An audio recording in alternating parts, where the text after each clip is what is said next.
Stuff, Smith. Okie dokie. Okie dokie. So, you're on the bottom, bro.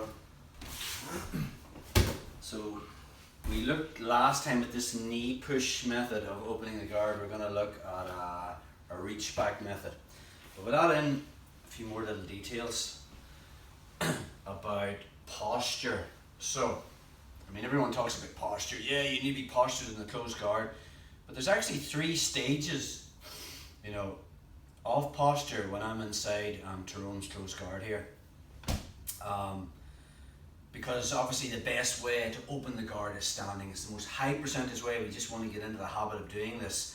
So when you think about anytime I'm postured inside Tyrone's closed guard, basically if I draw a line between my 2 knees, I can't have my hips. Anytime my hips are in front of are on that line even, if my hips are on the line between both my knees, just pull, bro, my posture's going. So obviously the first thing we looked at is obviously making that wedge. Anytime I make that wedge, my hips automatically go way back behind that line.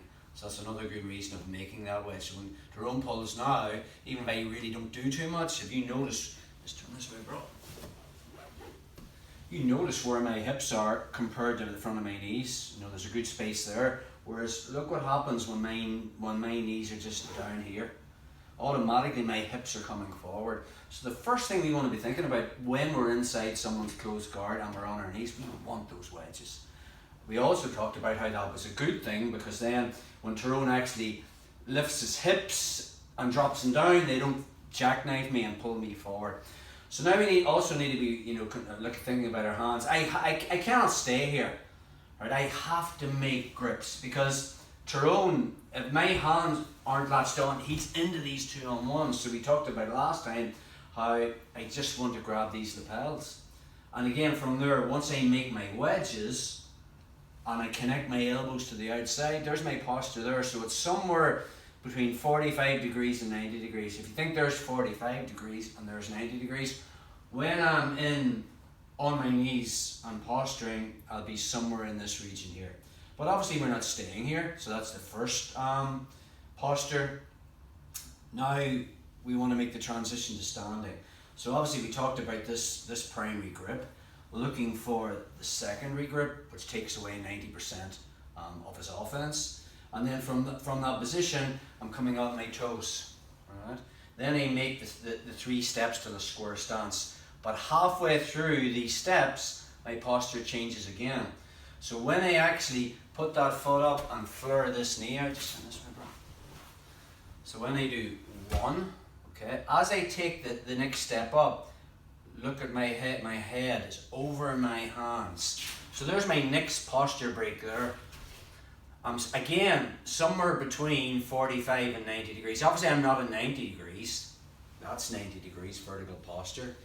But I'm somewhere probably around 45 degrees here. Okay. So then I make the transition. Once I start to pinch with my knees at the hips, now I'm into this transition of vertical posture. So let's just look at that one more time. So there's 3 kind of postures in that posture break. So again, from our position, the very first thing I'm thinking about is when Tyrone is inside my close guard, and if he knows jiu-jitsu, his ass is going to be up anyway, so I just fill that space. Then I'll make my grips, okay? And my elbows are to the outside, because remember if he makes that cross collar grip and gets my elbow to the inside and I'm at 45 degrees, I'm into the top lock. So I have to be careful of that too. So again, when I make those wedges and I make my grips, okay, go for the top lock now, bro. I'm keeping my elbows on the outside. Right, now obviously I'm not going to stay here. I'm straight into my move. Okay, so it's 1, 2. There's my second posture. Again, I haven't got vertical posture, but my head is over my hands. Okay, all my weight is on my hands. A good drill, just relax it 1 second. A good drill to get better at this is just move off the mat. Hard to get good help this time. So this skill of putting my weight in my hands, if you think about that yoga posture, the pike, if I put my hands on the mat and my feet on the mat and my butt is in the air. All the weight is 50-50. 50% weight is on my hands, 50% is on my feet. But what happens when I come up on my toes like this? Now about 80% is on my hands, 20% is on my feet. And when I physically jump to there, all the weight is on my hands. So we just put that into the perspective of the drill. So if we can get comfortable at putting our weight on Tyrone as we're posturing, that has to be a good thing. So from our position, the first thing is wedges, and I'm making those grips. Okay, then I find this, then I find this. Okay, I'm on my toes. When I do this, now watch, all my weight's going on my hands here. So it's 1, 2, and I'm up. So last time we looked at this knee push method, whereby I turn and have a straightened arm.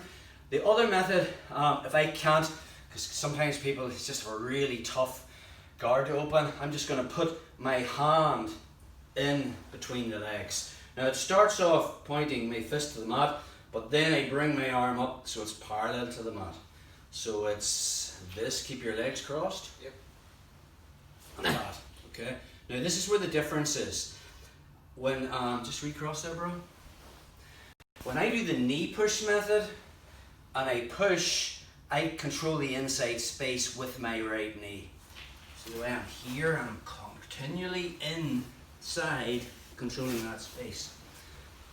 So I push down with the knee push method, and I move forward, because I'm controlling the inside space. It's the opposite on the reach back method.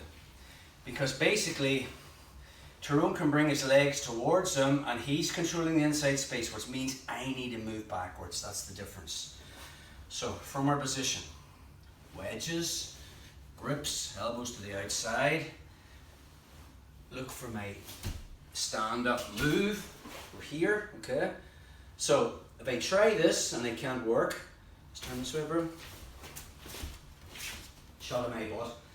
My hand comes under as if I'm going to pat myself in the butt, and from that position, once I bring my hand through that space, I bring my arm up. Now I might have to level change it a little bit, so I might have to bend my knees just to kind of get the crook of my arm around his leg here, and then I just bring it up to this position.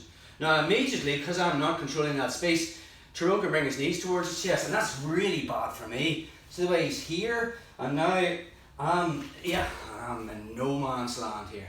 So just recross from that position. So the minute I come up to here and I open the legs, I immediately step back and make my grips. And now we're ready to hit our passes. So again, one more time on that. So the knee push method is the first one we go for. The reach back method is the second one we go for, but they're done.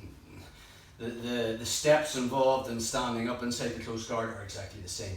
So wedges, a double grip here on my toes, weight on my hands, push, and again this is the one I use all the time. So we're here, okay, I'm bringing this down. Now I might have to level change to get that in the crook of the arm, but the minute I do, I'm moving back and I make my grips. And now I'll be looking to cut an angle and start to pass. And I'll look at that in a separate class. Let's just say Tyrone's a really tough guy. Sometimes I might have to make a little adjustment to open the legs. You get people that are very, very good at keeping their ankles crossed. If that's the case, I'll show you another slight little variation that I can do. So again, wedges. My grips here, balls of the feet, my 3-step, the square stance, and I pinch here. So this is the one I'm looking for. If I can't get this, and I level change and I come under and I still can't break open this close guard from there, I just put my hand on my butt and I turn my elbow out and I physically just turn my hip. Immediately, the next thing I do is I'm moving outside his toe line. Right? You think of a line between Tyrone's heels and toes.